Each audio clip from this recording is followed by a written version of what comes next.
अब एक बार अपने कोड को अगर हम देखें तो हमने यहाँ पे फंक्शन दो तरीके से डिफाइन किया हुआ, राइट। टॉप में ये जो कि नॉर्मल फंक्शन हम डिफाइन करते हैं, जिसमें कि मैंने कीवर्ड फंक्शन का यूज़ किया, देन नेम एंड देन जो हमारा अदर पार्ट है फंक्शन का, राइट। और एक मैंने यहाँ पे फंक्शन यूज़ किया है, ठीक है, जिसको हम मेथड कह रहे थे, ठीक है, ये वाला। तो ये भी तो बिहाइंड द सीन एक फंक्शन ही है, ठीक है। भले ही ऑब्जेक्ट के लिए है तो उसका नाम मेथड हो गया, बट ये भी क्या एक फंक्शन ही होता है। तो यहाँ पे देख पा रहे हैं हम फंक्शन दो तरीके से हम यूज़ कर पाते हैं। एक होता है हम हमारा जो इंडिपेंडेंटली है, जिसको हम कहते हैं फंक्शन डिक्लेरेशन, ठीक है। इसको हम कहेंगे फंक्शन डिक्लेरेशन, ठीक है। और जो दूसरा होता है, जो इस तरह से हम किसी ऑब्जेक्ट के प्रॉपर्टी में सेट करते हैं, या फिर किसी वेरिएबल में, जो बेसिकली क्या यहाँ पे एक फंक्शन असाइन ही तो हो रहा है किसी प्रॉपर्टी में। तो वैसे ही अगर हम इसको किसी किसी वेरिएबल में असाइन करेंगे तो वो हमारा हो जाएगा फंक्शन एक्सप्रेशन। एक बार समझते हैं पहले टाइप क्या होता है। तो जो डिफरेंट वेज है फंक्शन को क्रिएट करने का, अगर उसकी बात करें तो हमारा पहला जो फंक्शन जो कि मैंने बताया अभी, वो होता है फंक्शन डिक्लेरेशन। दूसरा जो होता है उसका वो होता है फंक्शन एक्सप्रेशन, जो किसी वेरिएबल में असाइन करते हैं, जो मैं बताऊंगा। या फिर जो अभी हम बिना विदाउट नेम जो हम बिना किसी किसी फंक्शन के प्रॉपर्टी में सेट करते हैं, या फिर कॉल बैक फंक्शन में पास करते हैं, ठीक है, वो सब हम आगे देखेंगे। वो होता है एनोनिमस फंक्शन। और तीसरा जो होता है हमारा एरो फंक्शन। तो अभी हम देखेंगे मेन जो हम बात करेंगे वो हम फंक्शन डिक्लेरेशन और फंक्शन एक्सप्रेशन के बारे में बात करेंगे कि क्या क्या कैसे होता है। और तो आगे बढ़ने से पहले मैं यहाँ पे इन्फॉर्मेशन शेयर कर दूँ कि इस चैनल पे जो हमारा प्लेलिस्ट है जावास्क्रिप्ट कंप्लीट गाइड, उसमें हम जावास्क्रिप्ट का हर एक टॉपिक को कवर करने वाले हैं, from beginner level to advance level की जो यहाँ पे कवर करेंगे। और यहाँ पे 40+ आवर्स का कंटेंट आपको सिंपल एक जो हमारा प्लेलिस्ट है उसमें मिलने वाला है, जो कि पेड आप कहीं से परचेस करोगे, सब कुछ यहाँ मिलने वाला है। तो अगर आप जेएस में नए हो, या फिर जेएस में एडवांस लेवल पर जाना चाहते हो, या फिर जेएस का जो फ्रेमवर्क्स है या लाइब्रेरीज है, कॉमन रिएक्ट नोड है, अदर जो हमारी फ्रेमवर्क्स हैं जेएस के, उसको लर्न करना चाहते हो, इसमें जॉब के लिए अप्लाई करना चाहते हो, तो वो भी इस चैनल पे जो हमारे एक्सपीरियंस्ड डेवलपर्स है इंडस्ट्री के, जो भी बड़े बड़े कंपनीज़ में वर्क करते हैं, टीसीएस आईबीएम टाइप की कंपनी में जो भी वर्क कर रहे हैं, 8 ईयर्स 10 ईयर्स एक्सपीरियंस है, वो लोग यहाँ पे कंटेंट क्रिएट कर रहे हैं इस चैनल पे। तो बिल्कुल मिस मत करना इस चैनल को सब्सक्राइब करने से, ठीक है। तो फिर वापस चलते हैं। तो अभी मैंने बात करी फंक्शन डिक्लेरेशन के बारे में, इसमें कुछ भी वैसा कुछ नहीं है, जो मैं अभी तक बताता रहूँ वो हमारा फंक्शन डिक्लेरेशन है, ठीक है। नॉर्मल कीवर्ड नेम, आर्गूमेंट है तो आर्गूमेंट, एंड देन इसका बॉडी है ना। अब दूसरा हम बात करते हैं फंक्शन एक्सप्रेशन के, ठीक है,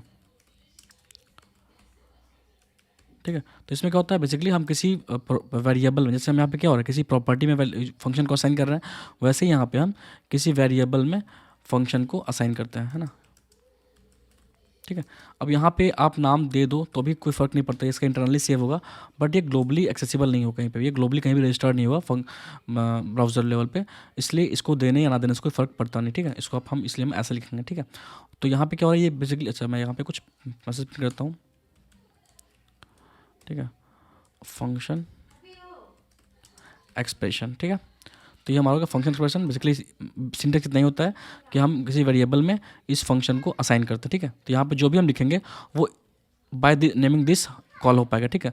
अगर मैं बताना चाहूँ तो सिंपली इसको हम कैसे कॉल कर पाते हैं, इस वाले फंक्शन को टेस्ट, इस तरह से डायरेक्ट कॉल। अगर मुझे इसको कॉल करना होगा फंक्शन एक्सप्रेशन को, या फिर इसको हम कहते हैं एनोनिमस फंक्शन, ठीक है। अगर मुझे इसको कॉल करना हो, बाकी मैं कोड डिलीट करता हूँ, आई डोंट थिंक कि वो नीडेड है अभी, ठीक है। तो ये भी हटाता हूँ, ठीक है।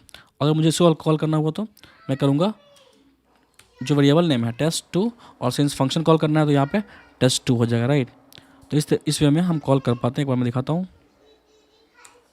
तो ये हमारा डायरेक्ट कॉल किया मैंने, सिंस यहाँ पेज लोड होता है, हमारे जो फंक्शन है वो एग्जीक्यूट हो चुका है, ठीक है। तो क्लियर है, यहाँ पे हमारा फंक्शन डिक्लेरेशन कॉलिंग तो बिल्कुल सेम है, कोई डिफरेंस नहीं है, बट जो वे ऑफ क्रिएटिंग है जो वो डिफरेंस है, ठीक है। तो ये हमारा हो गया फंक्शन एक्सप्रेशन, या फिर एनोनिमस फंक्शन कह लें इसको, और ये हमारा हो गया डिक्लेरेशन, ठीक है। अब दोनों डिफरेंस क्या होता है, ठीक है, बात होता है डिफरेंस की। तो डिफरेंस समझते हैं, ठीक है। तो मोटा मोटा बता दूँ, ये हमारा होस्टिंग को सपोर्ट करता है और ये हमारा होस्टिंग सपोर्ट नहीं करता है, ठीक है। होस्टिंग मीन्स कि जब भी हमारा कोड ब्राउज़र पे जाता है, ब्राउज़र लेवल पे जब इसको इंजन रीड करता है, तो जो ये फंक्शन डिक्लेरेशन है वो हमारा टॉप पे मूव करना, ये हमारा होस्टिंग कराता है। Moving all function declaration the top is the default behaviour of JavaScript which is called hosting, ठीक है। तो ये जो हमारा डिक्लेरेशन है वो हमारा होस्टिंग सपोर्ट करता है, बट ये जो हमारा डिक्लेरेशन है फंक्शन का वे ऑफ क्रिएटिंग फंक्शन जो है वो फंक्शन जो होस्टिंग को सपोर्ट नहीं करता है, ठीक है। अब अगर मैं इसको बताना चाहूँ, ठीक है, तो मैं इस लाइन को यूज़ करूँगा, ठीक है। अब होस्टिंग मीन्स व्हाट कि हम बाद में डिक्लेयर करें पहले यूज़ करें, ये तो होता है।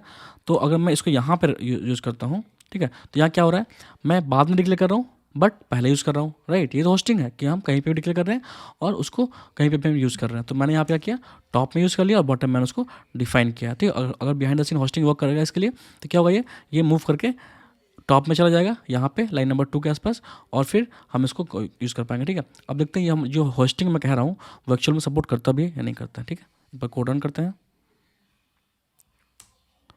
वेट, मैंने फंक्शन एक्सप्रेशन कॉल करके उसमें एक बार कमेंट कर दूँ, ठीक है। ये क्या, अब मैंने क्लिक किया, हमारा ये मेथड कॉल हो गया, मीन्स हमारा जो होस्टिंग है एक्चुअल में वर्क कर रहा है, राइट। क्योंकि हमारा जब हमारा पेज ब्राउज़र पे लोड हो रहा है उस टाइम पे जो इसका फंक्शन का डिक्लेरेशन है वो टॉप पे रजिस्टर हो रहा है, इस कारण से लाइन नंबर 3 में हम इसको यूज़ कर पा रहे हैं, ठीक है। तो ये था एक बात। अब इसको कमेंट करते हैं, ठीक है, ठीक है। तो ये हम कमेंट करते हैं, अब देखते हैं नेक्स्ट वाला, ठीक है। तो अगर मैं इसको अभी कट करूँगा, अब मैं इसको चेक करता हूँ कि ये होस्टिंग सपोर्ट करता है नहीं करता है, ठीक है। तो मैंने इसको वेट, ये तो एज इट इज़ हमारा बॉटम है, तो ये चेक करते हैं कि हमारा होस्टिंग सपोर्ट करता है नहीं करता, ठीक है। तो यहाँ पर इसका नाम test2 है, तो मैंने इसको test2 कर दिया, ठीक है। अब मैं इसको रन करता हूँ,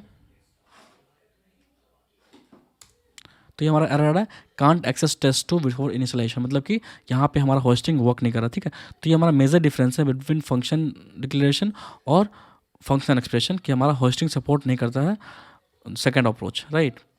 अगर मैं इसको बॉटम में डाल दूँ तो क्या होगा, ये हमारा टॉप पे डिक्लेरेशन मिल जाएगा इसको इनिशियलाइजेशन, और वो हमारा कोड प्रॉपर चलेगा, ठीक है। दिखाता हूँ, ठीक है।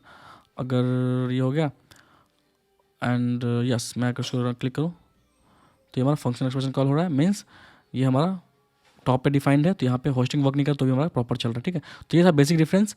और जो नेक्स्ट अप्रोच है एरो फंक्शन, वो हम देखेंगे आगे की वीडियोज़ में, क्योंकि वो अपने आप में एक बड़ा टॉपिक है, काफ़ी कुछ इन्वेंसमेंट हुआ है उसमें, तो हम नेक्स्ट वीडियो में देखेंगे क्या क्या उसमें चेंजेस हुए हैं।